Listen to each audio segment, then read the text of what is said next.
Hello students of class 5th students, chapter 12 को दो part में बुक वर्क के साथ एक्सप्लेन कर दिया गया है। आई होप आप लोगों ने चैप्टर को बहुत ध्यान से सुन लिया होगा, पूरी वीडियो देख ली होगी 2 बार में।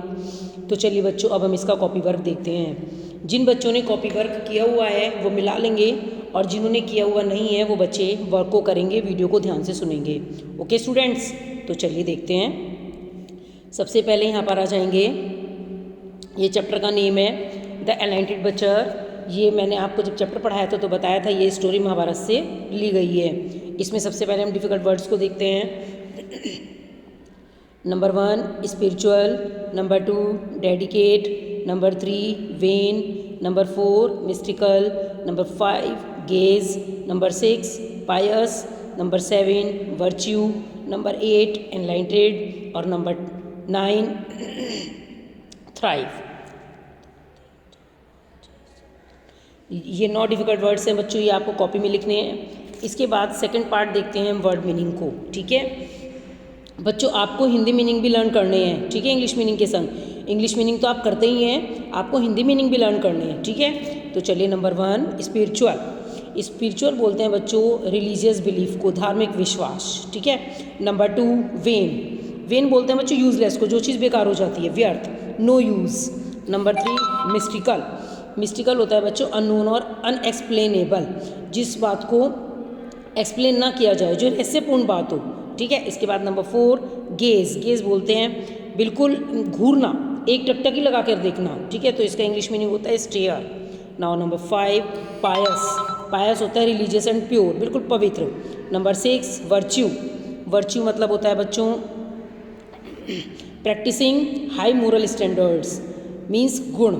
इसके बाद नंबर 7 एनलाइटेंड होता है बच्चों लर्न, शिक्षित, पढ़ा लिखा। ठीक है, इसके बाद नंबर 8 थ्राइव। थ्राइव बोलते हैं बच्चों ग्रो करने को, बढ़ने को। ठीक है, फलने फूलने को। इसके बाद नंबर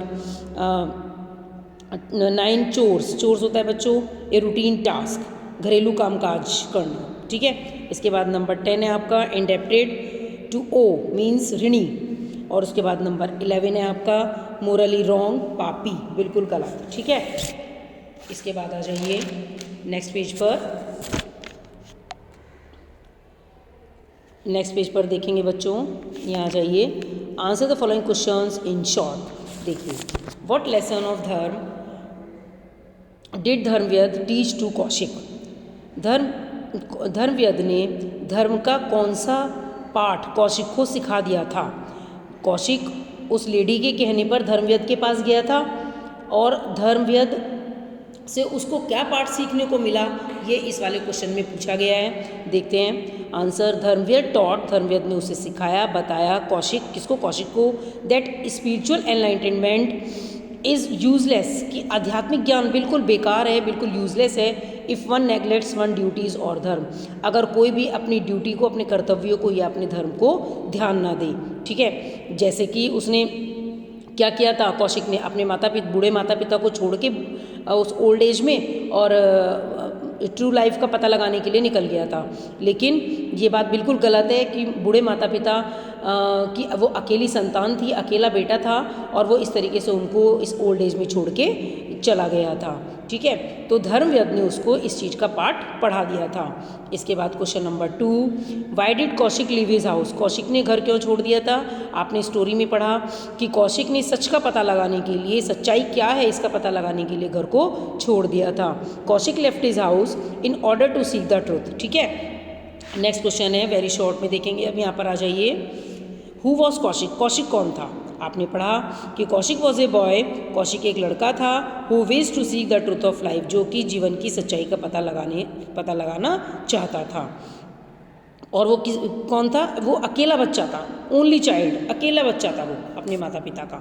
इसके बाद नेक्स्ट क्वेश्चन है, why did the beautiful wife send Kaushik to meet Dharmavyadha. उस ब्यूटीफुल वाइफ ने, उस पत्नी ने कौशिक को धर्मव्यद से मिलने के लिए क्यों भेजा था।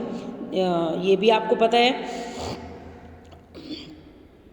जिससे कि वो गुणों को जान ले कि सही गुण क्या होते हैं, एक बच्चे के अंदर क्या होना चाहिए, ये इसलिए उसने उसको उसके पास भेजा था। देखिए अब इसमें आंसर में देखते हैं। The dutiful wife sent Kaushik, dutiful उस कर्तव्य से युक्त उस पत्नी ने कौशिक को धर्मव्यद के पास इसलिए भेजा था सो दैट जिससे कि he could know the truth about virtue, जिससे कि वह सच्चाई के गुण को जान ले।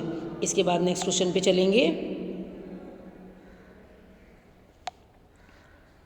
एक क्वेश्चन और है इसमें, from where has this play been adapted, इस वाले प्ले को, इस वाले नाटक को, इस वाली स्टोरी को कहाँ से लिया गया है। This play has been adapted from Mahabharata, ये वाला जो प्ले है, ये जो स्टोरी है, कहानी है, ये हमारे महाभारत से ली गई है। तो बच्चों इस वाले चैप्टर में बहुत कम क्वेश्चंस हैं, केवल 2 क्वेश्चन तो इसमें शॉर्ट हैं और 3 क्वेश्चन इसमें वेरी शॉर्ट हैं। आपको ध्यान से करने हैं और संग संग बच्चों आपको लर्न करते हुए भी चलना है, क्योंकि अब आपका लगभग 1-1.5 महीने ही रह गया है एग्ज़ाम का। तो पहले जो बच्चों ने लिखे हुए नहीं है वो कॉपी में लिखेंगे, उसके बाद लर्न करेंगे।